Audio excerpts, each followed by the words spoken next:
जय भोलेनाथ. हर हर महादेव. नमस्कार भक्तांनो. पवित्र श्रावण महिन्याच्या या मंगलमय पर्वात आपले मनपूर्वक स्वागत आहे. श्रावण महिना भगवान शिवांच्या भक्तीसाठी विशेष मानला जातो. या महिन्यात शिवपार्वतीचे स्मरण, पूजा, व्रत, जप आणि सेवा करण्याची परंपरा आहे. आज आपण ऐकणार आहोत भगवान शिव आणि माता पार्वती संबंध. एक सुंदर श्रावण मास सुरुवात कथा जी भक्ती, श्रद्धा, संयम आणि पती पत्नीच्या पवित्र नात्यांचा संदेश देते. ही कथा श्रद्धा आणि पारंपरिक धार्मिक मान्यतेवर आधारित आहे. कथा ऐकताना मन शांत ठेवा आणि भक्तिभावाने भगवान शिवाचे स्मरण करा. चला तर मग सुरुवात करूया. हर हर महादेव. श्रावण महिन्याचे महत्त्व. एकदा कैलास पर्वतावर भगवान शिव आणि माता पार्वती विराजमान होते.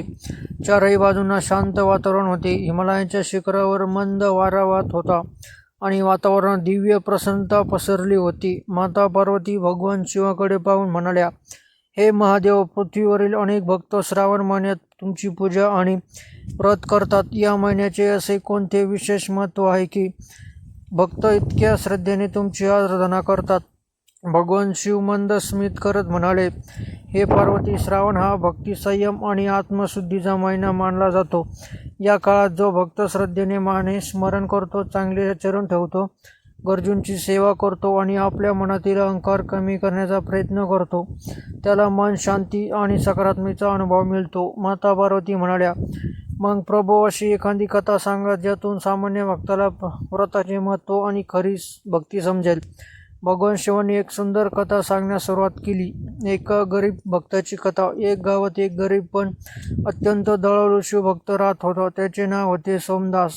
सोमदासाकडे मोठी संपत्ती नव्हती. घर साधे होते. रोजच्या गरजा पूर्ण करण्यासाठी तो कष्ट करत असे, पण त्याच्या मनात भगवान शिवाबद्दल अपार श्रद्धा होती. दररोज सकाळी उठल्यानंतर तो स्नान करून जवळच्या शिवमंदिरात जात असे. त्याच्याकडे महागडी फुले किंवा मोठा नैवेद्य नसे. तो आपल्या क्षमतेनुसार स्वच्छ पाणी घेऊन शिवलिंगावर अर्पण करत असे आणि हात जोडून म्हणत असे, महादेव, माझ्याकडे देवासाठी मोठे काही नाही, माझी छोटीशी भक्ती स्वीकारा आणि मला समृद्धी द्या.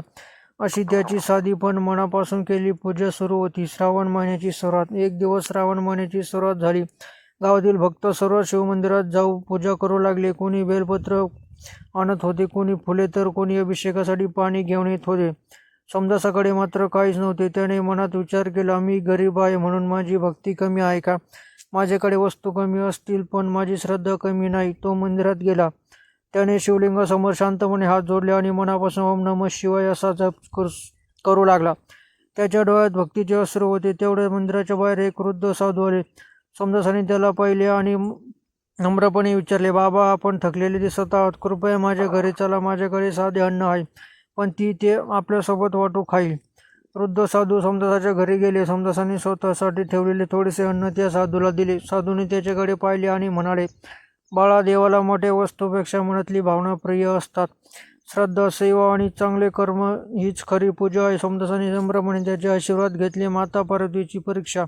कैलासावर माता पार्वतीने भगवान शिवांना विचारले, महादेव, सोमदासांची भक्ती खरी आहे का हे असे समजेल? भगवान शिव म्हणाले, देवी खरी भक्ती संकटाच्या वेळी ओळखली जाते. असे म्हणत भगवान शिव आणि माता पार्वती यांनी सोमदासाच्या भक्तीची परीक्षा घेण्याचे ठरवले. काही दिवसांनी गावात मोठे संकट आले. सोमदासाच्या कामाचे साधन तुटले, त्यामुळे त्याचे काम बंद झाले. घरात अन्नाची कमतरता निर्माण झाली. परिस्थिती कठीण होती, पण सोमदासाने भगवान शिवावरील श्रद्धा सोडली नाही. तो म्हणाला, महादेव, माझी परीक्षा घेत असेल तर मला सहन करण्याची शक्ती द्या. माझे दुःख दूर करण्यापेक्षा मला ते सहन करण्याची बुद्धी द्या. तो रोज मंदिरात जात राहिला. शिवलिंगावर पाणी अर्पण करत राहिला. ओम नमः शिवाय म्हणत राहिला आणि त्याच वेळी तो आपल्या परीने काम शोधत राहिला. भक्ती आणि कर्म. एक दिवस मंदिरात एक प्रवासी आला. त्याला गावात राहण्यासाठी विश्वासू व्यक्तीची गरज होती. गावकऱ्यांनी सोमदासाचे नाव सांगितले. सोमदासाला काम मिळाले. त्याने प्रामाणिकपणे मेहनत केली. काही दिवसांनी त्याची परिस्थिती हळूहळू सुधारू लागली. सोमदासाला समजले की भक्त प्रार्थना करून बसणे नव्हे, तर देवावर विश्वास ठेवून प्रामाणिक प्रयत्न करणे देखील आवश्यक आहे. तो पुन्हा मंदिरात गेला आणि भगवान शिवांसमोर हात जोडून म्हणाला, महादेव, माझ्या आयुष्यातील प्रत्येक परिस्थितीत मला योग्य मार्ग दाखवा. मला अहंकार येऊ देऊ नका आणि माझ्या हातातून कोणाचे वाईट होऊ देऊ नका. भगवान शिवांचे दर्शन. त्या रात्री सोमदास झोपला. त्याच्या स्वप्नात कैलास पर्वतांचे सुंदर दृश्य दिसले. समोर भगवान शिव आणि माता पार्वती विराजमान होते. सोमदास आश्चर्यचकित झाला. त्याने हात जोडले. भगवान शिव म्हणाले, सोमदास, तुझ्या भक्तींची खरी परीक्षा तुझ्या संकटात झाली. तू दुःखातही श्रद्धा सोडली नाहीस आणि त्याचबरोबर प्रामाणिक कर्मही केलेस. माता पार्वती म्हणाल्या, ज्याच्या मनात दया, सेवा, संयम आणि श्रद्धा असते त्याचे जीवन खऱ्या अर्थाने पवित्र होते. सोमदास म्हणाला, माते, मला धन संपत्तीची इच्छा नाही. माझ्या कुटुंबावर तुमची कृपा राहो आणि माझे मन सदैव चांगल्या मार्गावर राहो एवढीच इच्छा आहे. भगवान शिव प्रसन्न झाले. महादेव म्हणाले, तथास्तु.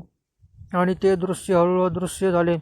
कधीतून मिळणारा संदेश. सकाळी उठल्यानंतर सोमदासाने हे स्वप्न आपल्या कुटुंबाला सांगितले. त्या दिवसापासून त्याने श्रावण महिन्यात विशेष भक्ती करण्यास सुरुवात केली. पण त्याने एक गोष्ट कायम लक्षात ठेवली. व्रत म्हणजे फक्त उपवास नाही. व्रत म्हणजे मनावर संयम ठेवणे. व्रत म्हणजे वाईट विचारांपासून दूर राहण्याचा प्रयत्न. व्रत म्हणजे सत्य, सेवा आणि सदाचारांचा मार्ग स्वीकारणे. श्रावण महिन्यात भगवान शिवांची पूजा करताना भक्त आपल्या क्षमतेनुसार जल अर्पण करू शकतात, बेलपत्र अर्पण करू शकतात, ओम नमः शिवाय मंत्रांचा जप करू शकतात आणि गरजू व्यक्तीला मदत करू शकतात. व्रत करत असाल तर आपल्या आरोग्याचा आणि घरच्या परंपरेचा विचार करून ते पाळा. माता पार्वतीचा संदेश. माता पार्वतीने भगवान शिवांना विचारले, प्रभू, आजच्या काळातील भक्तांनी श्रावण महिन्यात सर्वात महत्त्वाचे काय करावे? भगवान शिव म्हणाले, देवी, माझ्या भक्तांनी प्रथम आपल्या मनातील राग, द्वेष आणि अहंकार कमी करण्यास प्रयत्न करावा. घरातील मोठ्यांचा आदर करावा, गरजूंची मदत करावी, कोणालाही विनाकारण दुःख देऊ नये आणि आपल्या कर्मात प्रामाणिक राहावे. माता पार्वती म्हणाल्या, म्हणजेच महादेव, खरी पूजा ही फक्त मंदिरात नसून आपल्या वागण्यातही असते. भगवान शिव म्हणाले, हो देवी, जिथे प्रेम आहे, सेवा आहे, दया आहे आणि चांगले कर्म आहे, तिथेच खरी भक्ती आहे. आजच्या भक्तांसाठी सुंदर संदेश. भक्तांनो, श्रावण महिन्यात आपण भगवान शिवाची पूजा नक्की करूया, पण त्याच सोबत एखाद्या गरजू व्यक्तीला मदत करूया. घरातील आईवडिलांचा आदर करूया. रागाच्या वेळी शांत राहण्याचा प्रयत्न करूया. मनात द्वेष ठेवण्याऐवजी क्षमा करण्याचा प्रयत्न करूया. आणि सर्वात महत्त्वाचे म्हणजे देवाकडे फक्त सुख मागण्यापेक्षा सुख दुःखात योग्य मार्गावर चालण्याची शक्ती मागूया. हीच्या श्रावण मास व्रत कथेची खरी शिकवण आहे. समारोप. तर भक्तांनो, तुम्हाला ही श्रावण मास व्रत कथा आवडली असेल तर व्हिडिओला एक लाईक नक्की करा. ही कथा आपल्या आईवडिलांना, कुटुंबातील सदस्यांना आणि शिवभक्त मित्रांना जरूर शेअर करा आणि कमेंटमध्ये श्रद्धेने लिहा, ओम नमः शिवाय. भगवान शिव आणि माता पार्वतीची कृपा आपल्या सर्वांवर सदैव राहो. आपल्या घरात सुख, शांती, प्रेम आणि सद्भावना नांदो. हर हर महादेव. ओम नमः शिवाय.